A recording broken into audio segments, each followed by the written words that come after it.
Grafísk lausn á annars stigs jöfnu er þegar við teiknum upp annars stigs jöfnu, eins og til dæmis ef við myndum bara teikna hérna gróflega upp y jaft og x í öðru. Annars stigs jafna er jafna þar sem x-ið er í, eða óþekkta stærðin er í öðru veldi. Og ef ég myndi vanda mig við þetta með gera gildistöflu sem að gæti til dæmis litið svona út, mínus y jaft og mínus 2, mínus 1, 0, 1 og 2, og þá fæ ég hérna 4, 1, 0 og 4 og merki þetta nákvæmlega inn og dreg svona fallegan boga. Þið verða að muna passa að þetta líti ekki svona út hjá okkur, því að grafið lítur, þetta er parabóla, svona mjúkur bogi.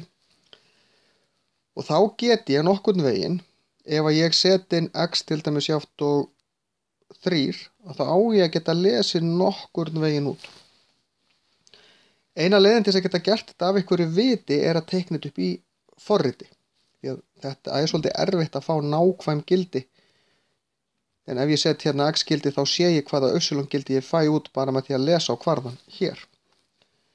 En þetta er það sem er í raun grafísk lausn á jöfnu, það er að teikna hann upp. Skiptir í raun ekki öllu máli hvort það er annars stigs jafna eða línuleg jafna, í fyrsta stigs, eða þessuna þriðja stigs.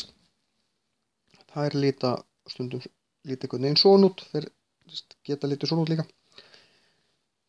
Og svo fjórða stigs hefur lítið svona út, eða á hinn veginn. Það er að teikna þetta upp og sjá, bara ef ég set inn þetta gildi, hvað kemur þá út. Og þið sjáu að við fáum aldrei mínusgildi út úr x í öðru, því að annað veldið lagar alltaf, þetta er mínus inni mínus, við fáum alltaf plústölur út úr þessu.